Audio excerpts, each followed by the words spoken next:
Hello and welcome to Squamish, British Colombia.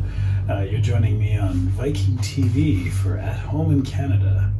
My name is Lawton and I'm the Expedition Operations Manager for Viking. So here in Squamish, we're actually on the Sea to Sky gondola, which was built about 6-7 years ago, I think it was. Built to access this ridge overlooking Squamish. And we can see off to this direction here, we can see this Squamish Chief or Squamish Chief, which is there are three peaks you can see quite clearly of the Squamish Peak. Very popular weekend hike if you've got a lot of leg muscles and calories to burn. It's about a 2-hour hike up to the top, hour and a half if you're moving quickly, and it gives you a beautiful view over the town. Across across the valley we see the Tantalus Range of mountains, and below that we can see just the estuary and the mouth of the Squamish River. Just losing the sight of the town of Squamish just down below the Chief here. The Sea to Sky gondola is, we're about 45 minutes, so an hour north of Vancouver, and a great day trip up to Squamish. You're traveling up Howe Sound, which is that body of water we're seeing out this way. We're right at the top end of Howe Sound. So the Sea to Sky highway follows the side of Howe Sound up to Squamish, and then you leave the ocean behind, you head up the mountains into Whistler, and further north to Pemberton and so on into the interior of British Columbia. It's a beautiful place to live. I'm a forester by training. That's why I work in the Antarctic. I've still wondered why I do that. We're actually going to go for a hike here at the top, where we're in a bit of a higher alpine forest, and see what we can find for wildlife, and show you some of the hiking trails at the top of the Sea to Sky gondola.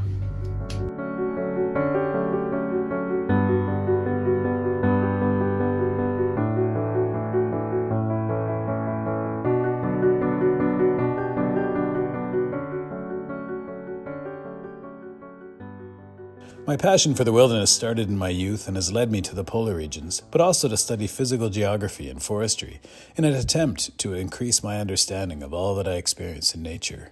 Over the years, I've realized that many wonderful experiences can start in your backyard and on the trails close to home, and my wife and I have made every effort to instill the same passion for nature and the wilderness in our 3 daughters, who, to be honest, would prefer the wilderness without as many bugs, especially spiders.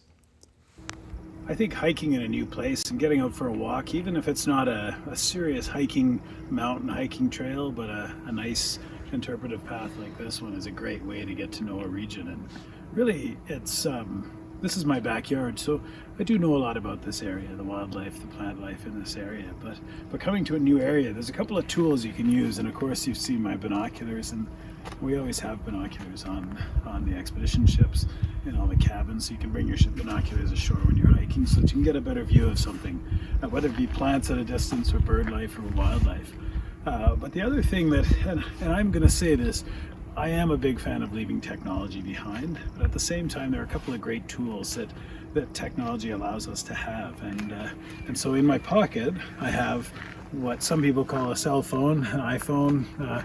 It also is a plant ID tool. So we're looking down here at this plant here. It's you can see there's still snow around, so it's an evergreen, year-round evergreen. It's got leathery leaves, waxy leaves. It actually looks a lot like plants that the greenery that you'd see in a flower bouquet.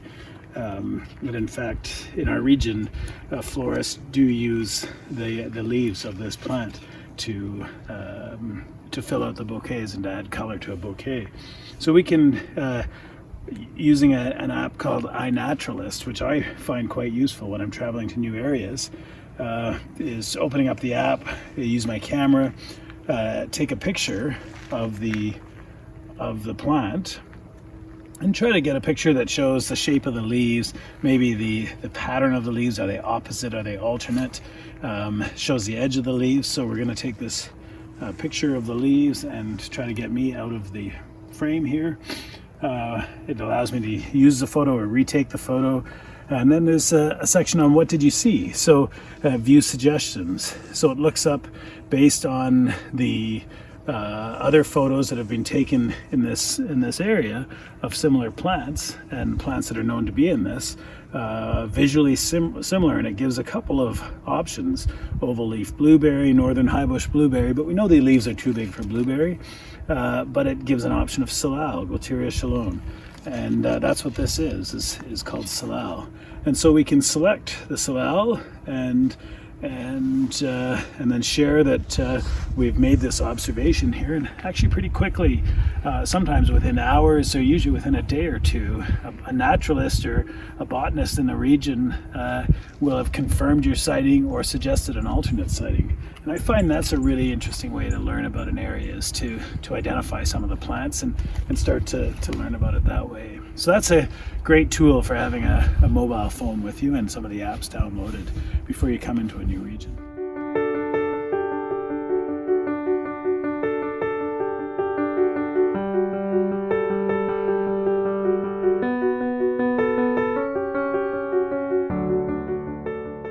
Looking across the valley here, we've got the Tantalus Range, and there's a beautiful little lake up in there called Echo Lake that you can paddle across the river and then do a day hike up to and back. This really is an outdoor recreation capital, but it's also a mix of industry. And as we look around, we can see small cuts, clear cuts or harvest blocks, and it's a very well managed forestry industry in this area. As well, we can see down the docks of Squamish terminals, and there's a rail link that brings products from the interior down to here, loading onto the ships to go overseas. And so quite a mixed little town we have here.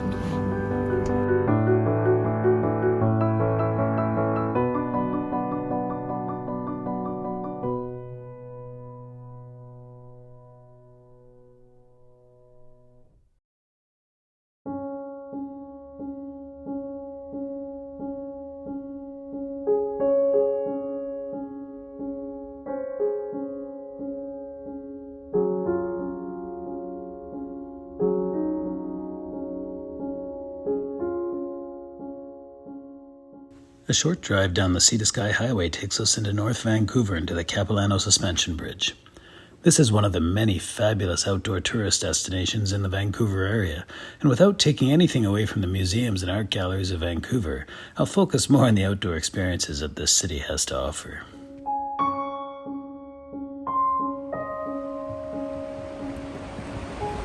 I'm just crossing the Capilano Suspension Bridge. I'm not going to show you a picture of my face here because you'll see me gritting my teeth as I walk across. But this is really quite a stunning river valley here. Looking up the river valley to the Capilano River and down the river valley here. Aside from the Capilano Suspension Bridge, another highlight of the park here is the Treetop Adventure. And we can see this structure, this massive tree house here built around the Douglas fir and surrounded by western hemlock and western red cedar. That is our goal for the next part of this adventure.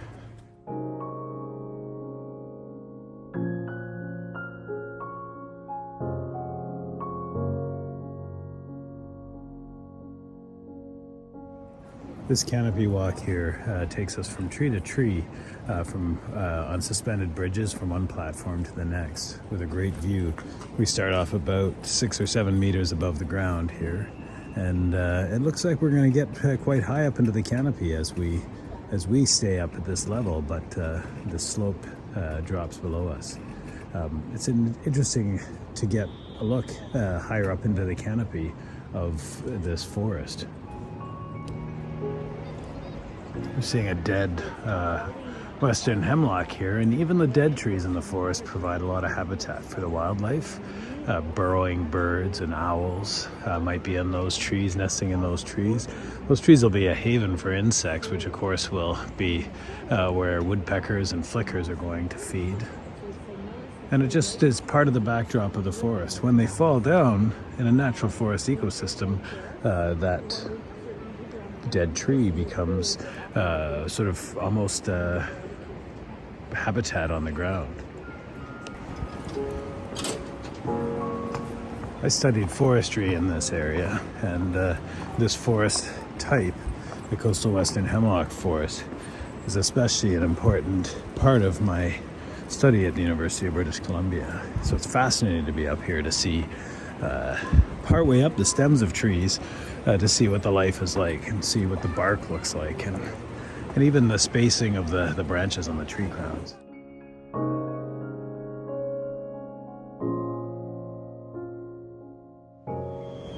We have some great museums and art galleries in the Vancouver area. But if you're in town for a couple of days, I do encourage you to make time to get out into the wilderness. Vancouver has such a mix of wilderness and urban life.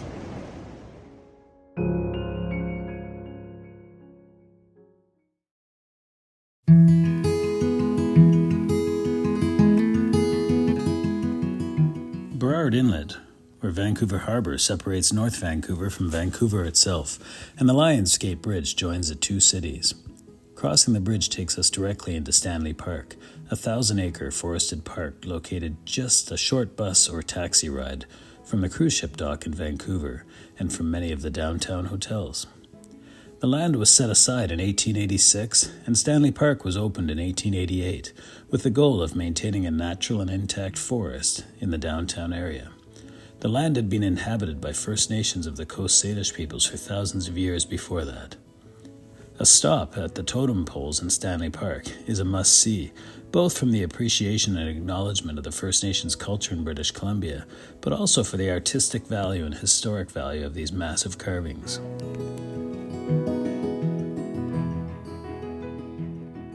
The totem poles we see here are a representation of poles from along the coast of BC, some from the Squamish Nation that had a village site just very close to here, on this site almost. Others from various communities, First Nations communities along the coast of BC. These poles are carved out of western red cedar, and most of the length of the pole would be one cedar tree, cedar log. Each symbol on the pole signifies a different wildlife or a different story, a different tale. And the poles weren't worshipped by the people of the First Nations communities, but were rather indicative of the stories they told.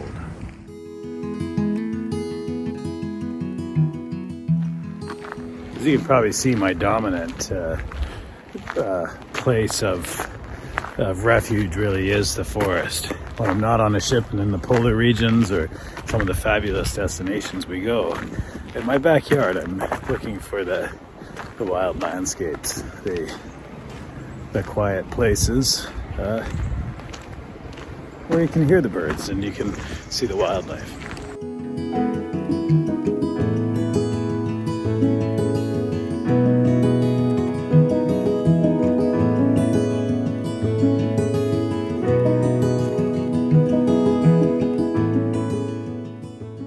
This exhibit here shows the frame of, well, the design would be similar to the design of a traditional longhouse on the coast. We see a monument pole at the front of it, an exhibit of a dugout, a cedar dugout canoe.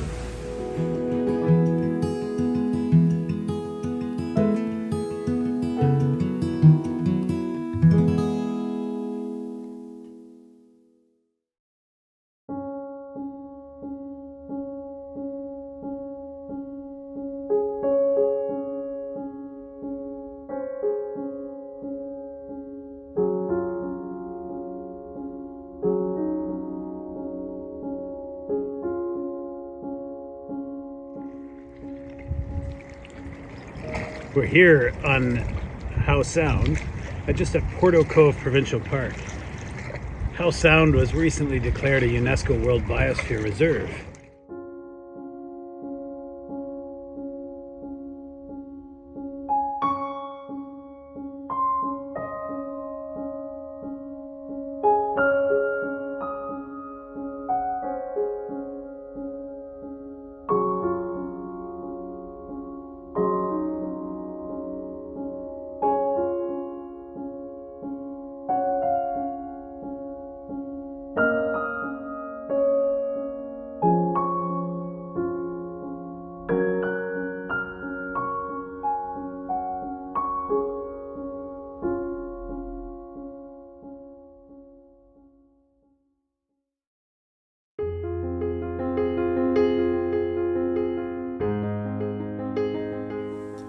I spent some time in the autumn of 2020 on the Canadian side of the Great Lakes, visiting a few of the highlights of our Great Lakes program.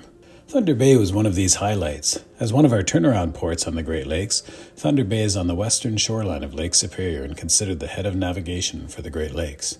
A once thriving grain port, Thunder Bay is a city with a diverse cultural background and a flourishing arts and foodie district very close to the waterfront.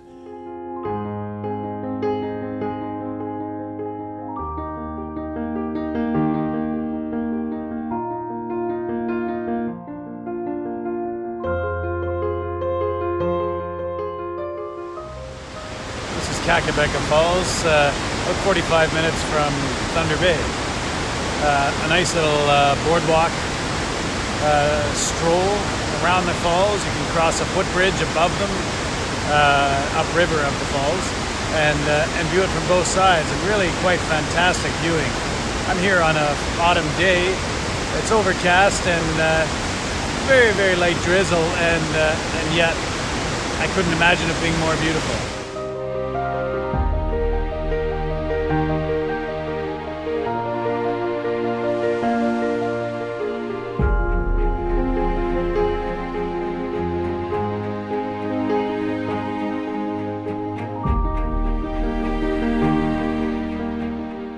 Leaving Lake Superior behind and crossing the North Channel of Lake Huron takes us to Georgian Bay and one of my favorite spots on the Great Lakes, the Killarney area. The white quartzite ridges of the La Cloche Silhouette Mountains, alongside the heavily eroded pink granite of the Canadian Shield and the windswept white pines that struggle to find a bit of soil in the cracks of the bedrock. I think it's one of the crown jewels of the Ontario Park system and one of the most stunning Canadian Shield parks that you can paddle in. What we're seeing up on along this lake, on the northern shoreline on the left-hand side, we're seeing a whitish rock. You can see it at our in front of us here as well. And on the right-hand side, or the southern side of the lake, we're seeing a pink granite. That pink granite is basically the type of rock we see through most of our time on Georgian Bay. And it's just as we get into Killarney Park and just that region around Killarney, the La Cloche Silhouette Mountains, where we see this white quartzite as opposed to the pink granite, and very stark difference. And George Lake is stunning in that one shoreline is made up of the quartzite and the other shoreline is made up of the granite.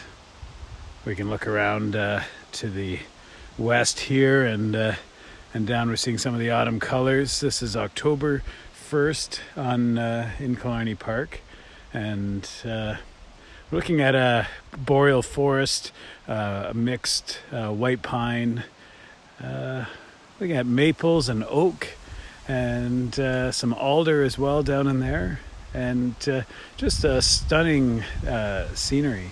The paddling in Killarney Park is stunning.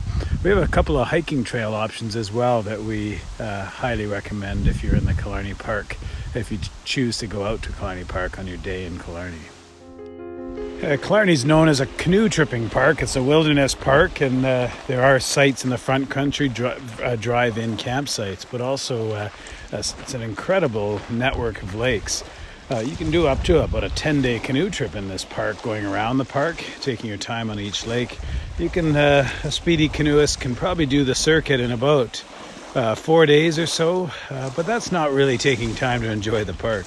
This is one of the campsites, one of the closest campsites to the beach, probably one of the heavier used campsites, but I've dropped my canoe just on the little tent platform, and where you can set up your tent, and there's a fire pit and a nice beach. Actually, the water is quite warm for right now, even to get out there for a swim.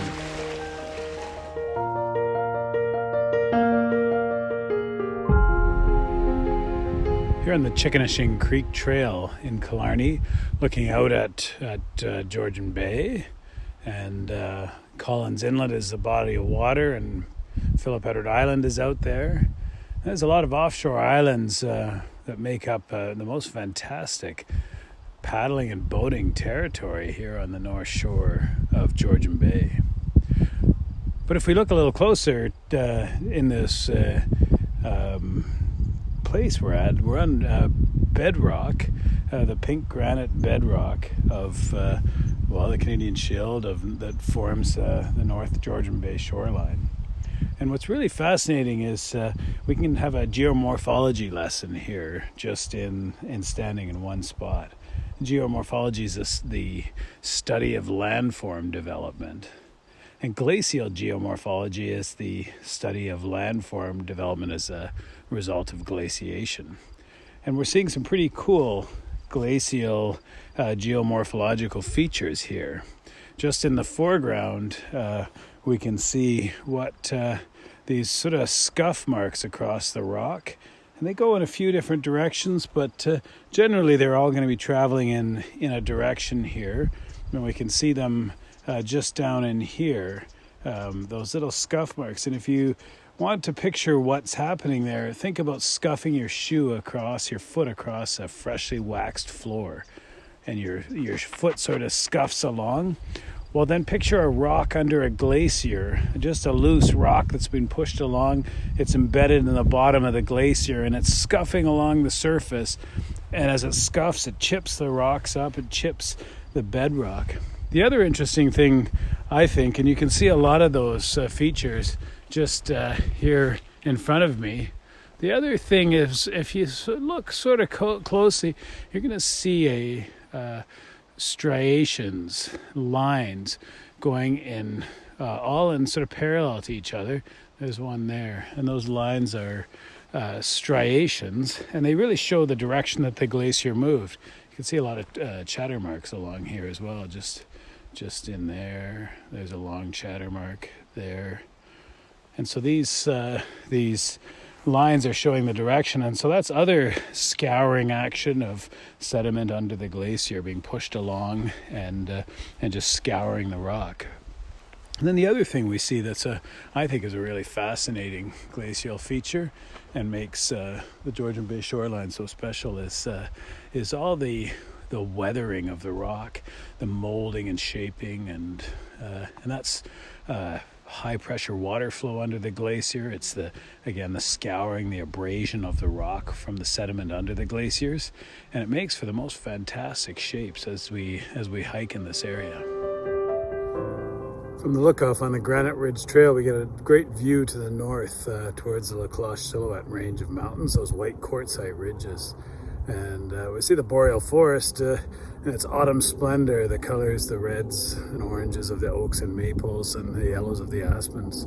And then the pines, the jack pines, the white pines, and some spruce in there. It's just a beautiful scene.